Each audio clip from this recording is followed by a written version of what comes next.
Good evening. Hello. How are you? Yeah, you're doing well. Me too. I'm happy to be here always with you. I'm Riley. On behalf of the Godmothers family, welcome to our living room. Welcome to our storefront for magic.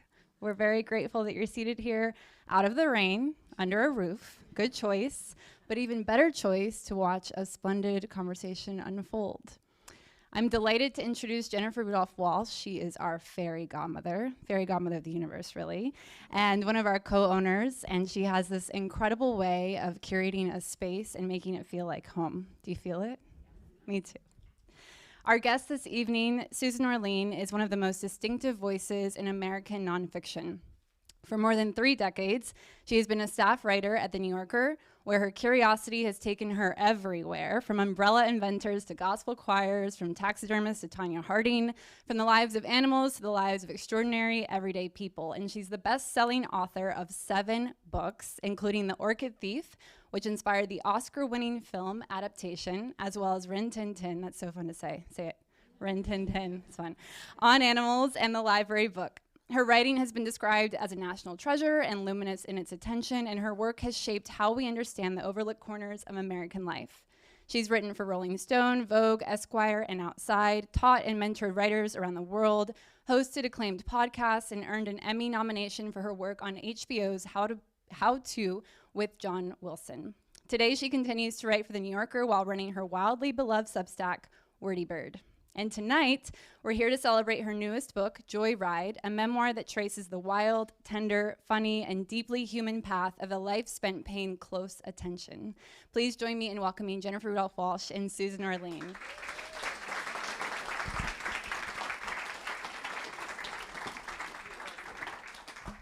What a beautiful introduction, Riley. Thank you. And welcome, Susan. I am so happy to be here and so glad you braved the rain. Thank you. I know that's tough. People in California can't handle it. Well, you know, I was thinking about how to describe my experience reading this memoir, and I think you stole it because it really is a joyride. You know, Susan takes us on this incredible journey through pretty much your entire adult life.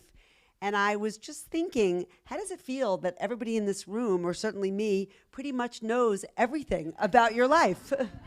It's a little unnerving, and particularly because, you know, I've made my career out of writing about other people and turning my gaze outward. And really, while I'm a character in my stories, it's never been about me. It's always been about what I'm observing, the people I'm meeting, and so forth.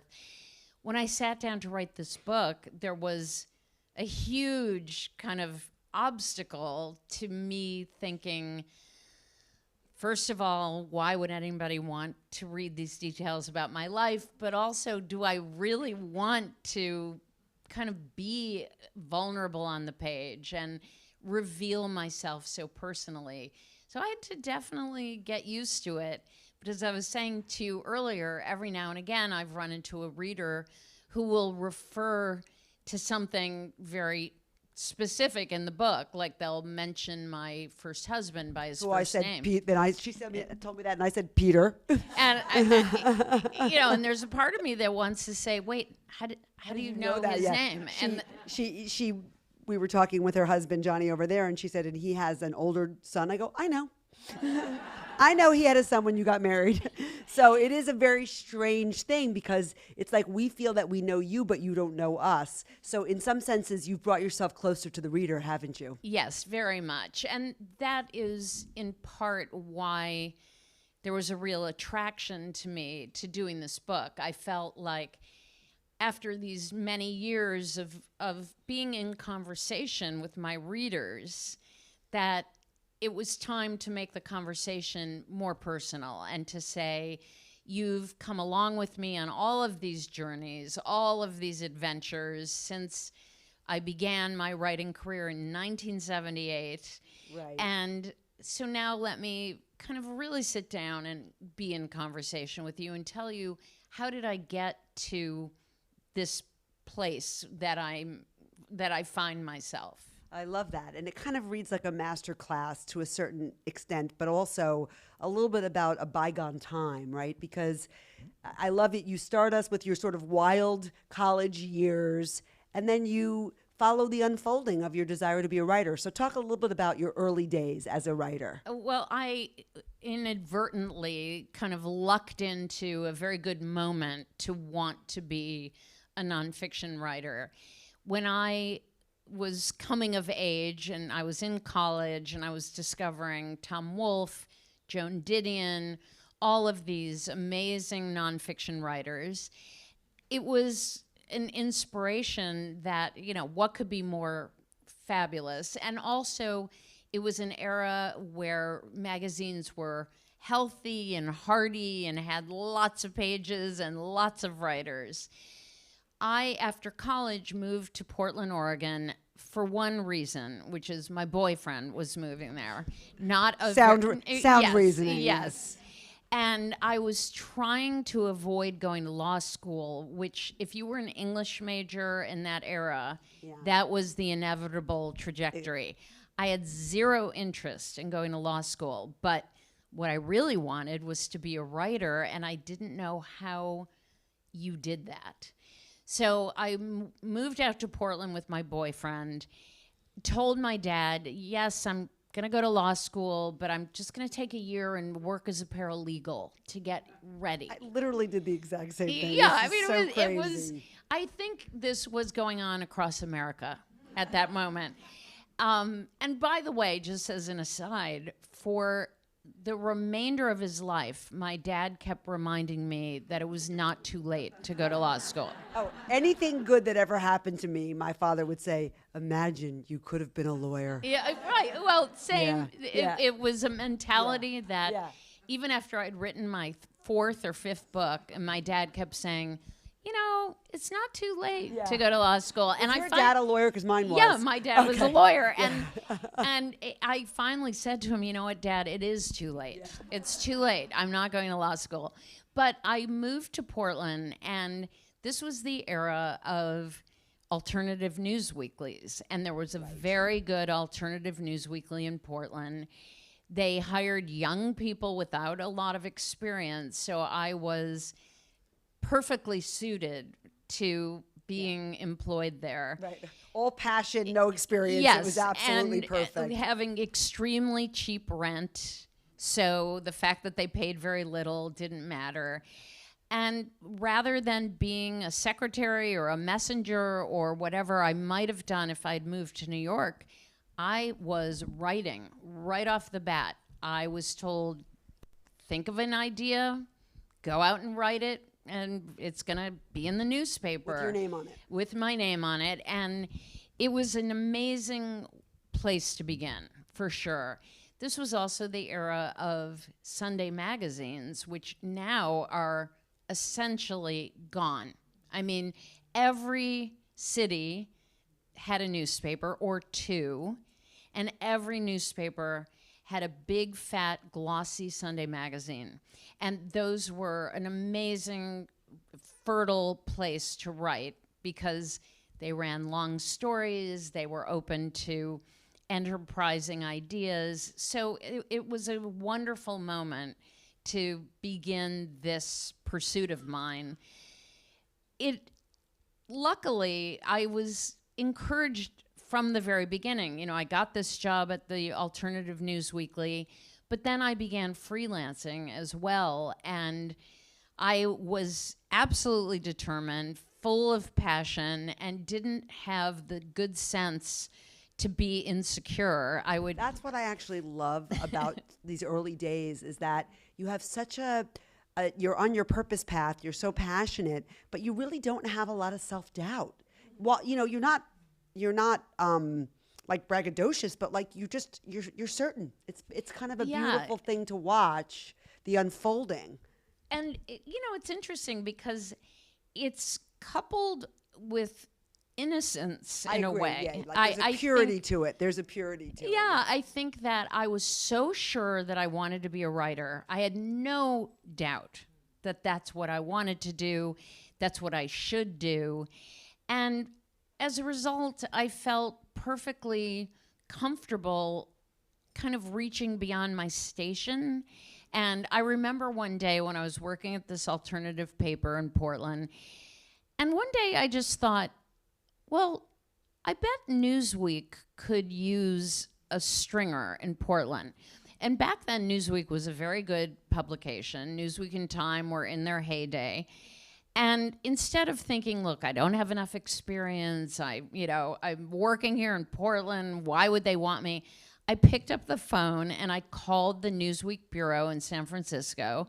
And I said, hi, I work in Portland and I'd like to be your stringer.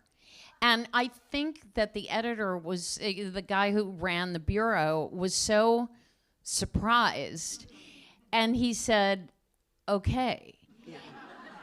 And so when I love that. I love that sort of ballsy nature of that. And I wish that our kids lived in a world where they could still do something like that. I mean, we have sons in their early 20s, and that world doesn't really exist for them. I know. And it is sort of heartbreaking because it really, you didn't go to Indeed.com. You pick up a phone and make a phone call. And look, I was very lucky because I had the guts to sort of present myself and say, look, I'm up here in Portland. I can be your stringer.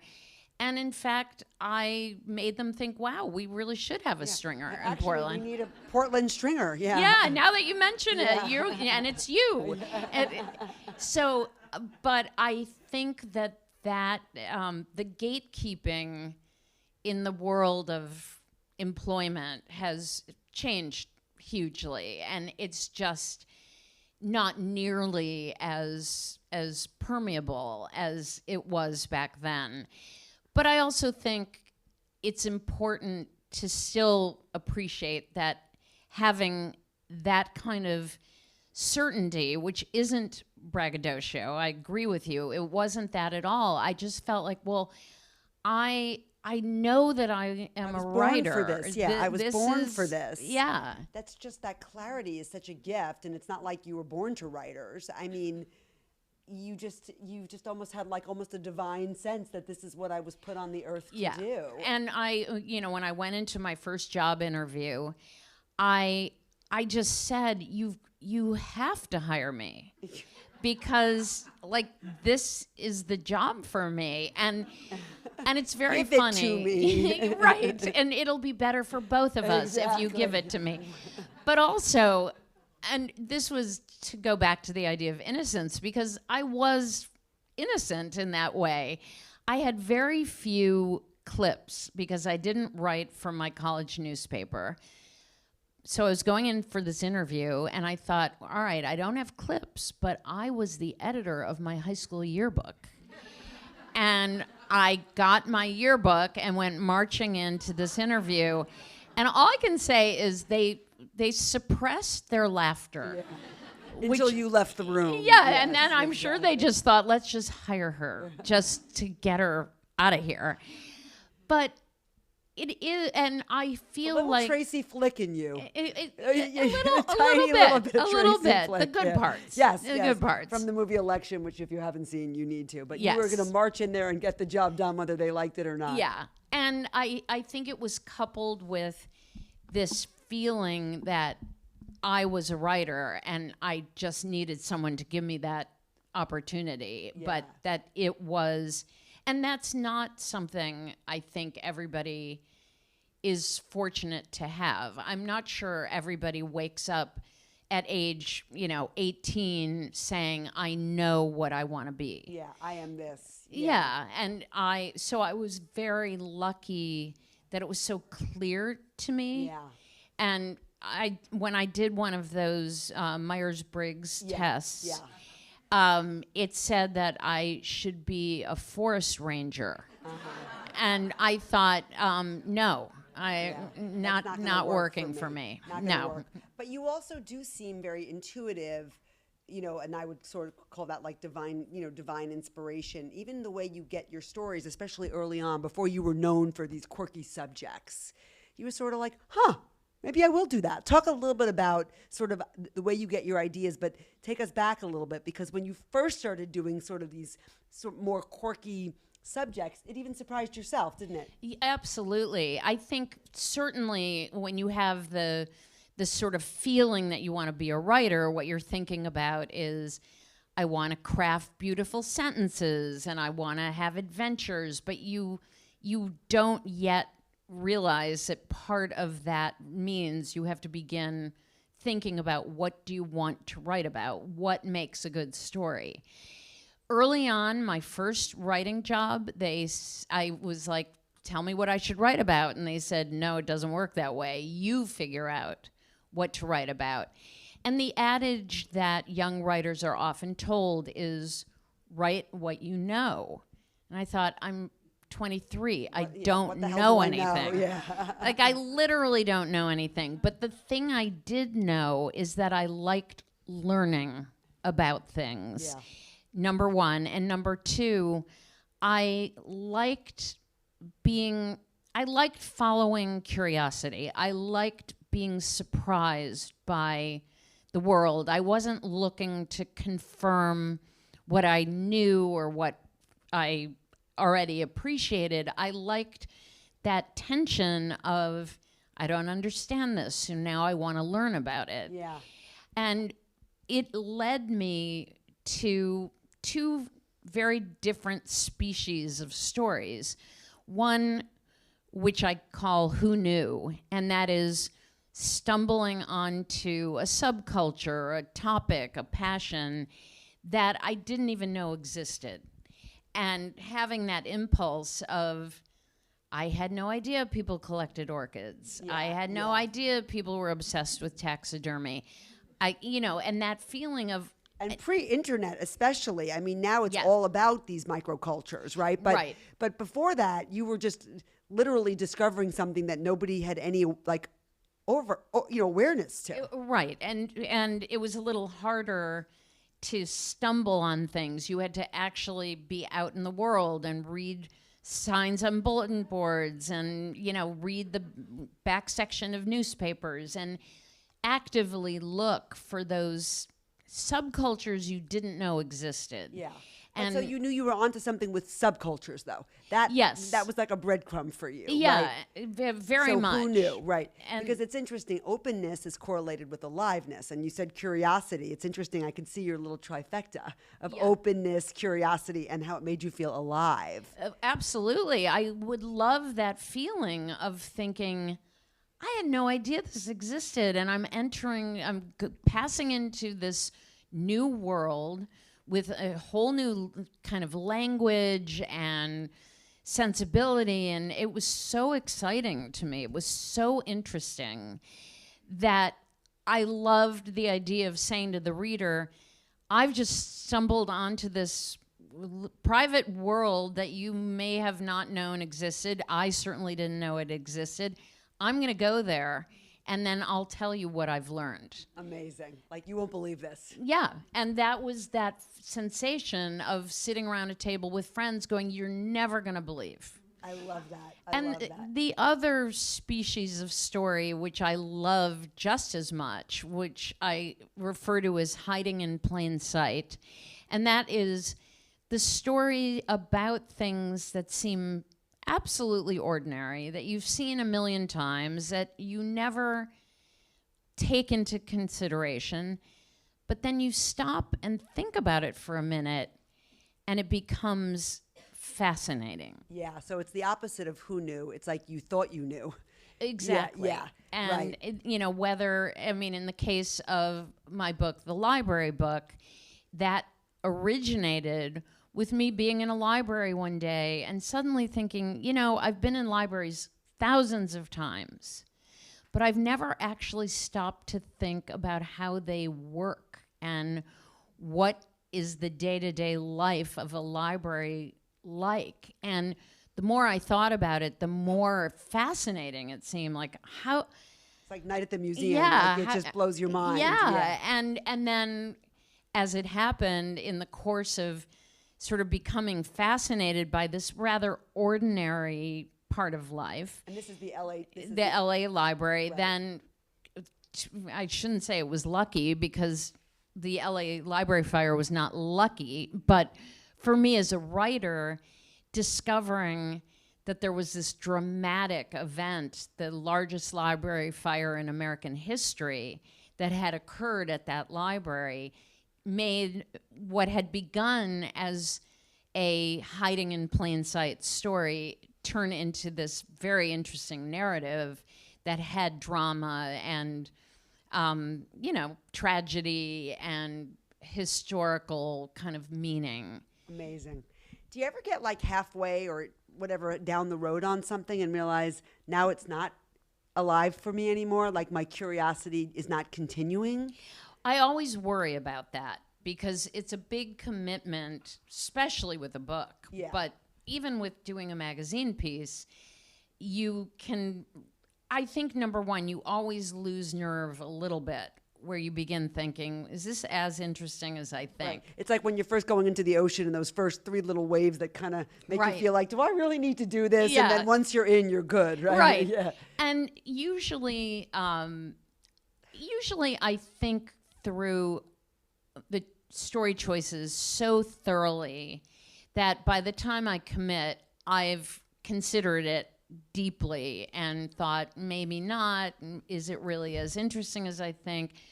But what overrides that is this sort of itchy feeling where I think, but I really kind of want to know. I Yeah. really do want to figure this out. And I feel it's just a gut intuitive response to feeling like I really do want to know a little more about this. I can't quite put it aside. And interestingly, I just signed a contract to do a new book. And I put it through all of these same kind of, maybe it's not so interesting, maybe I don't want to do another book, maybe it's not really a good idea, maybe no one will want to read it. And then, but I just kept coming back to the same feeling of, but I kind of really want to learn about this subject. So much so that I couldn't put it aside. Amazing. So is it a who knew or is it a hiding in plain sight? I think it's a little bit of both, actually. Would you say it's both literally in plain sight. I won't say too much about it, but it's the quite amazing story of one particular apartment building, and Oh my God, murders in the building. Kinda. So it's a building that, hundreds of people walk by all the time. So it's very much in plain sight.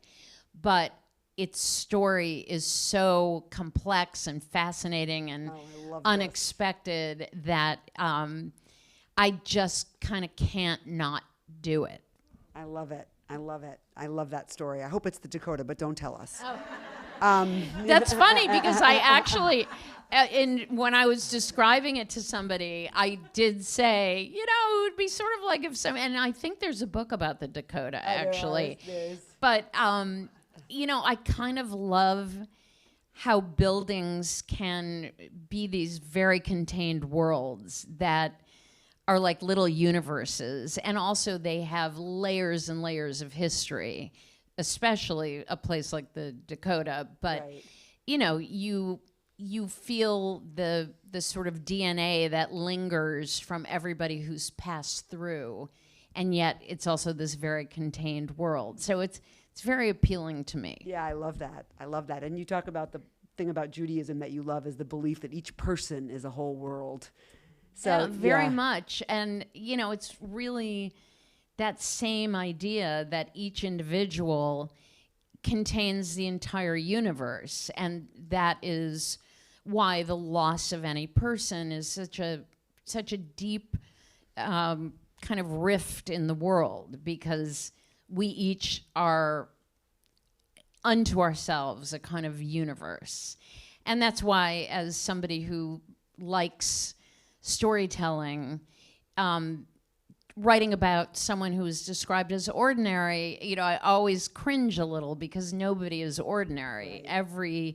Every person contains such a rich, complex story the external facts of their life may be very conventional or ordinary. Right. But within that, it becomes deeply complex and fantastic. Yeah, the deeper you go, the more fascinating it becomes. Yeah. Actually, it was funny because the other day I was in Seattle because I'm on this endless book tour. I think, and we're now in what city? Summerlin. Okay. But I had a driver taking me to my event, and he was really tall, very tall. And I what are we talking? like 6'6"? 7, No, he 6'8", wasn't 7 6'9". And I thought this guy has to have been a basketball player. Anyway, we start talking. He's from Senegal. He had come to play basketball in the U.S. Then he got injured. And, we're talking. He's telling me his whole story. It was so interesting. Also, I thought, if you're in Senegal, what's Seattle like where it's raining all the time and you're coming from a hot, dry climate? Anyway, we arrive at my event, and I thought, oh, damn it. Like, I don't want to get out of the car. I'm so interested in hearing this guy's story. It's so fascinating. And what he had taught himself English, watching YouTube. I thought, wow, that's amazing.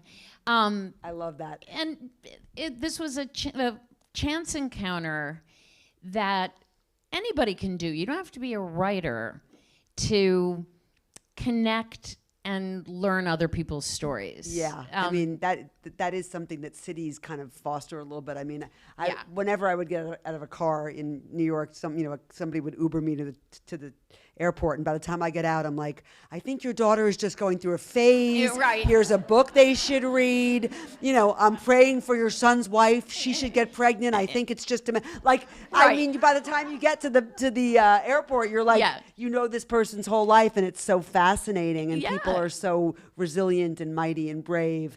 You don't really have that quite the same way in areas as beautiful as this, but we're not quite as condensed. But and you maybe don't have as many of those kind of moments of forced intimacy. Happy collisions like that. Yeah. But I like to point out that while I may do this professionally and I enjoy it and I never hesitate in asking people questions, I feel like they don't have to answer. If they don't want to, they don't have to answer. Right. It's just a question. But that the practice of curiosity is available to anyone. I love that. So, and I agree. So is it just a matter of, like, if everybody here wanted to take away some tips just to be a more curious, open, alive person? Like, what are your tips for that? Well, I think two things. One, that I feel like you could do as a practice to learn something new every day. It can be something incredibly small, incredibly focused, but, we get out of the habit of learning. And if you set out deliberately to say, I'm going to learn something new today, whatever it is, it's a wonderful way to kind of flex that muscle of curiosity and learning. But I also think that the idea of taking the risk, because a lot of people are not comfortable saying to their driver, I notice you have an accent, where are you from? The great thing is that I have almost never had anyone say, how dare you ask me a question? People actually love telling their stories. Yeah. They love feeling that you're interested in them and being witnessed in their full humanity that way. I agree. And it's something that a lot of people feel shy or awkward or feel that they're imposing, but that's never been my experience. I've never had any, except for one person, I will say, and I have to tell you this because it was really funny. Years ago, and I wrote a lot of Talk of the Town pieces for The New Yorker, and those are the sort of shorter pieces in the front of the magazine, kind of city observation. So I happened to be in Queens, and I saw a sign in front of a little shop that said, Lemon Ice King of Corona. I was in Corona, Queens. And I thought, oh my God, this I don't know why it tickled me. And I thought, I've got to write about whoever owns this shop who considers himself the lemon ice king. You know, the people sell lemon ice all over New York. And, you know, usually a business would be quite delighted to be written about in the New Yorker. So I show up the next day and I walk into the store and this man is up front, the king. Yeah. And I said, hi, I'm Susan Orlean. I'm with the New Yorker. And, you know, I'd like to write about your shop. And he said, no press. And I said, what? And he said, sorry, no press. And I thought, wait, surely we are, yes, there's something is not computing here. And I was so stunned that I just stood there. I'm thinking, what do you mean no press? Like, I'm giving you the free New Yorker, advertising. Yeah. And he started talking, explaining how everybody wants his lemon ice recipe. He's got to really limit how many people he talks to. This is very important. It's like the soup Nazi. It's like the soup Nazi. Yeah. So he continues for an hour. Talking nonstop, explaining everything about the business and why he can't have press and why he's constantly being hounded, you know, on and on and on and on. Finally, I had to interrupt him and say, you know, I'm sorry, my meter ran out. I've really got to go. And anyway, I ran the piece as one sentence that went on for like 1,000 words. Genius. But it was so funny genius. Because by saying no press, he was also revealing to me that he considered himself extremely important. Yes. And too important to take press requests. Yes, but as long as you're standing here, he'll talk to you for an hour. He would go on and on and on. Oh my God, and I love that. That was probably the only time that I had someone literally say to me, no, I won't talk to you. And of course, he talked. Proceeded to talk to you. Yeah. Talked and talked and talked. So we've talked a lot about your writing, which I love, but people write in solitude and people read in solitude. But a very big part of your creative life has also become writing for, you know, being in a writer's room. You've had your 2 adaptations made. So one literally called Adaptation and the other one Blue Crush. So tell me, how do you feel from being sort of a solitary writer to becoming, you know, kind of collaborative in these other storytelling modes? I love collaborating, and sometimes I look back and think I would have probably been very happy to be collaborating as a more constant part of my life, because writing, as much joy as I get from it, and I really do, it can be very lonely. Yeah. It's you and you alone. Yeah. Nobody can help you. And even if you explain what you're working on and try to brainstorm with someone, it's still truly solitary. When I've collaborated, I feel like how wonderful to share the agony and the ecstasy with other people who are all in the same boat as you. And I love teamwork. I like being in that environment.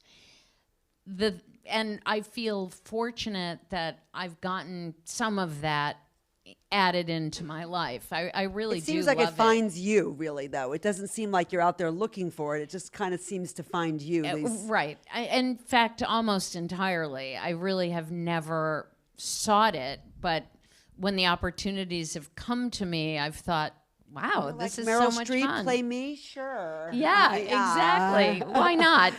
Sounds good. Yeah. And I think now I'm actively adapting the library book for television.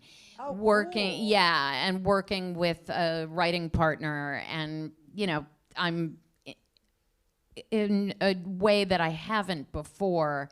I'm seeking out that kind of situation, and it's really been fun. It's really been great. That's wonderful. I love that. I'm excited to see that turned into a TV series. And, you know, it's interesting because I think LA, so many people work collaboratively in LA, and it's just very much part of the culture in Los Angeles because everyone in the TV and film business is working in collaboration. Nobody is working alone.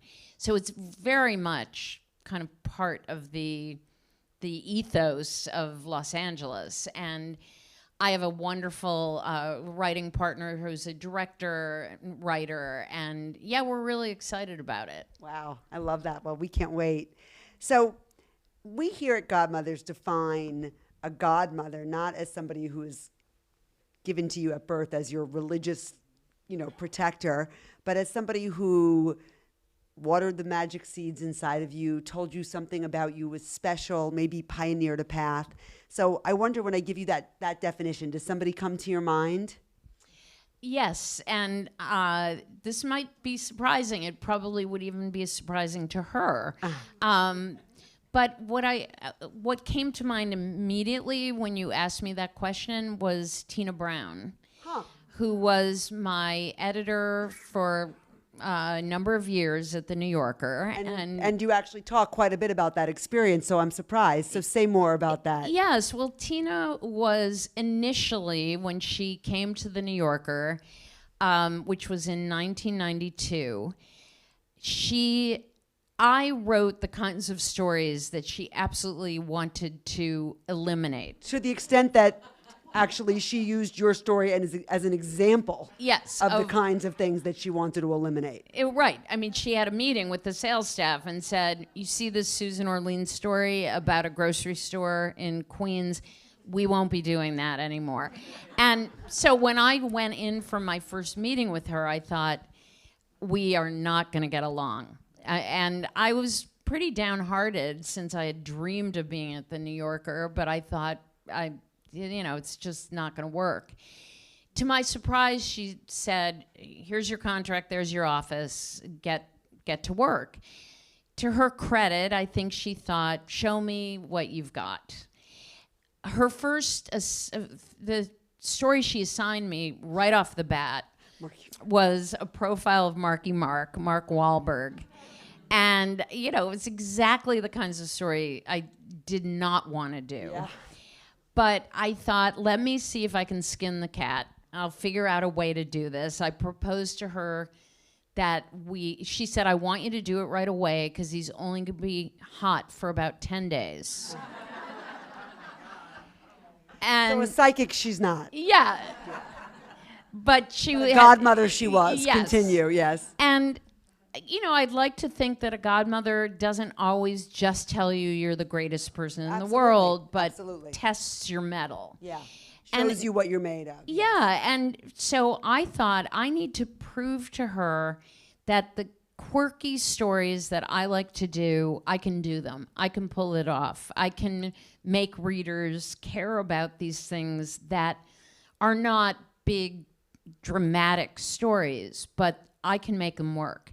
So it was a challenge that was pretty profound, and it was either going to work or I was going to wash out. And I put my heart and soul into showing her that I could do these stories. So it's not that I wasn't trying hard before that, but I knew that I had to persuade her. I had to win her over and make her realize that even though that these were not the stories that she automatically thought of, that I could do them well enough that it would work for her.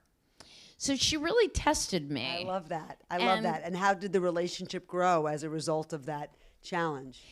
It was actually a wonderful harmony where I felt like I understood what she wanted, but I also knew what I wanted and that we would make it work. Yeah. And we got into a rhythm where she would suggest a story to me, and if I felt some kind of level of interest in it, I would do it, and then I would quickly suggest a story. Buy one, get one free. Yeah, exactly. yeah. Exactly. Yeah. And so we got into this rhythm where I think she was much more willing to let me try these stories that had her thinking, not quite sure. She's the person who said, okay, when I came home from Florida and said, I just read this weird story about a guy who's arrested stealing orchids out of a swamp. Wow. And, I don't really know what the story is. And she said, well, go ahead, figure it out. That's Go see beautiful. what the story is. So as much as she was a challenging boss and a challenge to my sense of myself, ultimately I felt really great at having risen to the challenge of saying to her, let me show you what I can do, and let me show you why it's worth it for you to say, yes, keep doing what you're doing.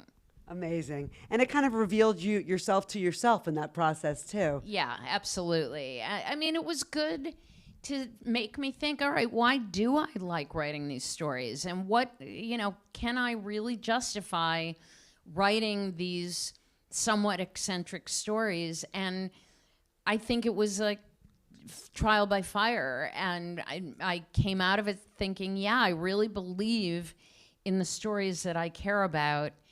And I'm going to show her why I care about them. And we ended up having an incredibly productive, really good relationship. Beautiful. I love that. All right. Well, I'm going to open it up to you guys. I'm sure you have so many questions for Susan. I have a question about, do you think that she actually ever read any of your stories? Or just that, well, this is the New Yorker, and she's writing about a grocery store. That's a good question. I don't know the answer. I think she might have very easily looked at the New Yorker and said, why would there be a story about a grocery store, just without even reading it? But also, I don't know whether at the time when they first approached her about taking it over, whether she sat down and read industriously many issues. I don't know. I mean, obviously, the New Yorker's been around 100 years. She would have had a lot to read. A lot of work, yeah, exactly. But I think that's a perfectly legitimate question, and I don't know the answer. But I'm thinking, okay. Mark was so popular that she thought she was going to get this personality piece, and you gave it to her, not the one that she thought she wanted, but the one that was absolutely Yeah, it worked out. perfect. It worked out. Yes, back there. I have to repeat the question for Substack. Yes, go ahead. Two questions. One friend of mine asked me to ask you a question. She said, ask her why she didn't write the book about Keiko the Orca from Free Willy. She did a ton of research on him, and I think she had a book deal. Okay, why didn't you write the book on Keiko from Free Willy? Oh my God, who is your friend? Her name is Joette McDaniel. She's a writer. She was good friends with Harper Lee. Oh, that's so interesting because, I didn't even mention it in the book. And later I thought, oh, I totally forgot about that. There's a very specific reason. I had done a story for the New Yorker about what happened to Keiko, the whale who played Willie in the Free Willy movies. Yeah. And it became a bit of a scandal because the movie is all about freeing a whale and letting him go out back into the ocean, when in fact Keiko was living in a horrible Like a SeaWorld, aquarium right. in Mexico, and a miserable aquarium. So it was a fascinating story because there was this upwelling of support, and the whale was moved first to Oregon and then to Iceland, and it was quite a saga. So I had written a story about it for the New Yorker and thought, this is a great story. I want to develop it into a book, and I had a book contract. Someone else was at the same time working on a book about the same subject. And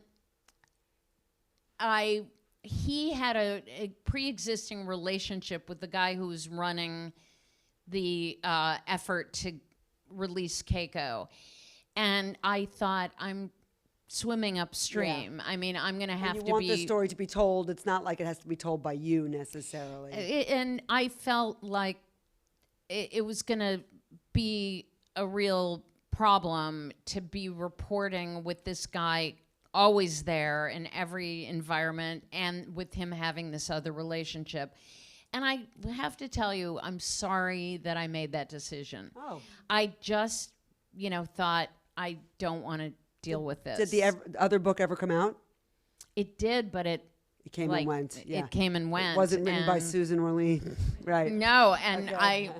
I you went could- on to you- write like- another book, and everything is fine. But I was sorry that I understand perfectly well why I backed out, but and maybe there wouldn't have been a way to do it comfortably, but it was because of this other guy.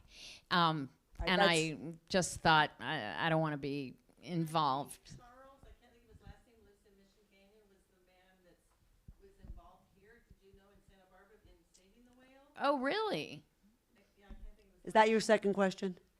Okay. I worked at Condé Nast Traveler in the 80s for Irre Evans, and then also ended up working a little bit at Vanity Fair for Tina Brown, but I never saw her. I was low on the totem pole. But Harry, who I adored, told me she was the most brilliant woman person that he knew. Did you find her to be extremely brilliant? Particularly brilliant? Harry Evans described Tina Brown as the most brilliant woman he ever knew. Is that how you found her? Oh, she's brilliant. Yeah, absolutely. And she had she had an incredible knack for the zeitgeist. She just had a kind of fine tuning for kind of perceiving the world. At a time. Yes. Oh, Riley, sorry. I'll come to you afterwards. Yes. I love that you're from Shaker Heights in Cleveland. I have a few tender, special connections to Shaker. And I was thinking about you being from there, and I was thinking about some of the luck that you talked about in your career. I'm curious if you think, as a writer, you built your voice from your childhood and maybe from your place of origin, or do you think you found your voice outside of that place? Okay, so she's asking if you built your voice or you found your voice. Shaker Heights being your home, did you build your voice there, or did you find your voice when you were out in the world? That's a great question. I think finding your voice as a writer is as evolution. And what you're always aiming for, as it happens, is to return to the most authentic, maybe even the voice that you started with, that you're kind of coming full circle. Growing up where I did, in the kind of community I did, I think had a huge influence on me. And certainly my parents had a huge influence on me in terms of being curious about the world, being open to the whole variety and range of people in the world. So that part of what constitutes my voice definitely was based in my childhood, really my childhood and young adulthood, influenced by my parents and by the community I lived in. Love that. Yes. I'm going to go back to when you were that confident young lady in Oregon. Who taught you how to write? What were the lessons you learned about writing? And when did you know that you were not just a skilled writer, you were a crafter of writing? Okay, so who taught you how to write? When did you know that you were a crafter of writing? Not just a skilled writer.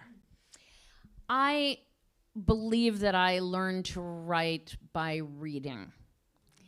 I think that the models that I devoured, everything from reading Life magazine when I was a little kid, but then moving into the whole era of Joan Didion, Tom Wolfe, Joseph Mitchell, John McPhee. That's really how I learned to write, was looking at those models and having them begin to teach me what nonfiction writing was all about. I never trained as a journalist. I had a fabulous mentor from my first important editor who instilled in me the principles of journalism. But literally learning how to write was reading great writers. I'm not sure that there was a moment when I thought I've transcended, crafting, writing to something beyond. I feel like I'm always learning, and I have certainly gained a lot of confidence, and I have the confidence now that I can figure things out, that I can edit myself really well, which is an undervalued skill, and one that I think is really essential, is editing your own work. And Well, having lost so many editors along the way from your book publisher perspective, maybe that was even teaching you to be even a stronger self-editor. oh, absolutely. I mean, no question, because early on, not that I would wish this on anyone, but I went through 7 editors on my first book, so that eventually I was just sort of doing it on my own. I relied on friends who were great writers who read my work and helped me kind of figure it out. But to me, I have a pile of books on my desk that it's the same pile that I've had for years and years and years, and I turn to those all the time when I'm thinking, how do you transition from this part of a story to that part? How do you introduce a new character? I'll go back to my Calvin Trillin, John McPhee, Joan Didion, over and over until the pages are falling out. But that's how I've learned. Beautiful.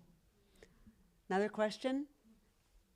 Kind of a two-part question. The first one is, I find it really hard to edit my own work, and I think a lot of authors do. Do you have any advice on how to become a better self-editor? And kind of, in part, on that is writing memoirs a really personal act. How do you decide what to include and what to leave out of memoir? Okay, so two-part question. First part is with memoir, how do you decide what to include and what to leave out? And with self-editing, how do you become a stronger self-editor? Well, let me start with the editing question, because I think that's a really good question. I think a couple of things. Number one, I read all my work out loud. It is the best You do that too, Diane. way to edit yourself, because out loud you hear when a sentence is awkward, when you've overwritten, when something doesn't make sense. Literally out loud, like Johnny, you Out hear loud. her literally reading out loud. Yeah, I mean, I'm sitting in my office and I read it out loud, and if I sort of get bored, that's not a good sign. Yeah. You know, you can have some objectivity when you read out loud that you can't have when you're sitting and reading. Love that. Every morning before I begin writing, I go back and edit what I wrote the day before, and I just look at it as, all right, I got it down yesterday, but today I'm gonna bring it up a level. The other thing that I do, that this sounds like a silly technique, but it has been very valuable to me. Nobody likes to cut something they've written. Yeah. Kill 'Cause kill your darlings. Yeah, I mean, right? deep in your heart, you think, this is so brilliant. How can I cut this? But my way of tricking myself into doing it is I open another file, and if I cut something, I don't delete it. I move it into this other document so that I feel like exactly, it's your darling file. And so even though this sounds silly and performative, it actually helps, because you think, I'm not throwing it away. I'm taking it out for now. If I decide later that that didn't work, I just go and put it back in. And it allows you to be a lot bolder and think, yeah, let me try taking this out, or let me move this. And it's comforting to think it's not just going away. It's there if I change my And mind. how often do you say you've gone into that darling file and put Zero something back? times. 0 times. Okay, Zero. 0 I mean, times. maybe once in a blue moon. But the comfort of having it there, that I makes a can't lot of tell you sense. how effective that is. And it's, I think you need to get really loose when you're editing yourself and have feel that you can play a little. don't be so tight and worried, but just think, oh, I'm going to try it this way. Well, I'm going to try it that way. And just play around. And the thing that most people, when they first start writing, is, they struggle, they get down a first draft, and then they think, oh my God, I can't touch it because it was the result of so much labor. The looser you get, the more you're willing to say, let me kind of play around, let me see it, putting the end at the beginning, the better self-editing you'll do. And the better you edit yourself, the better you will be as a writer.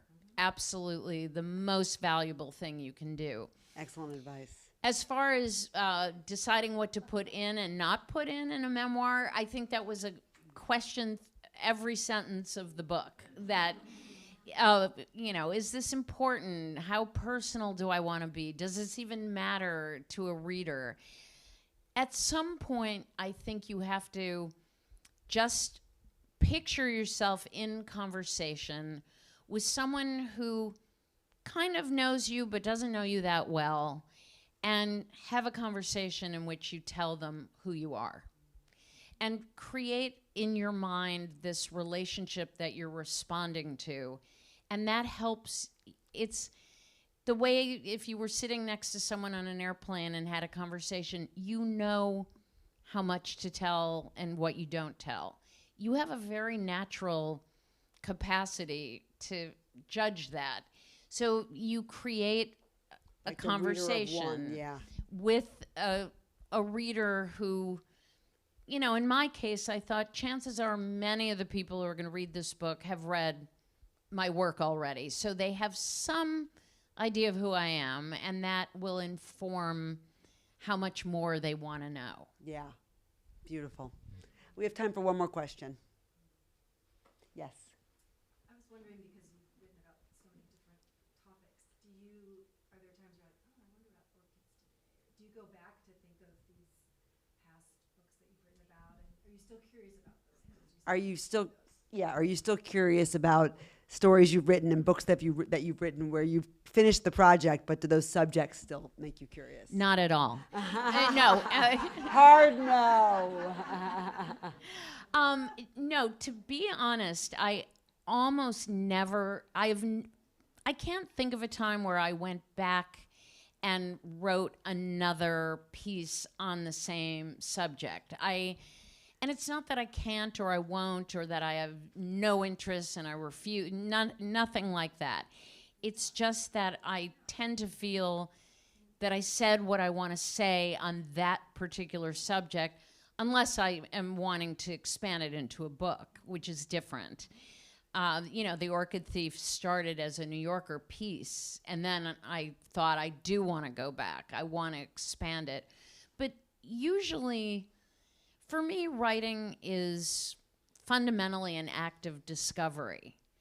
Once I know a subject, I'm not able to experience the discovery the same way. I know it. I'm not entering it with that excitement and curiosity.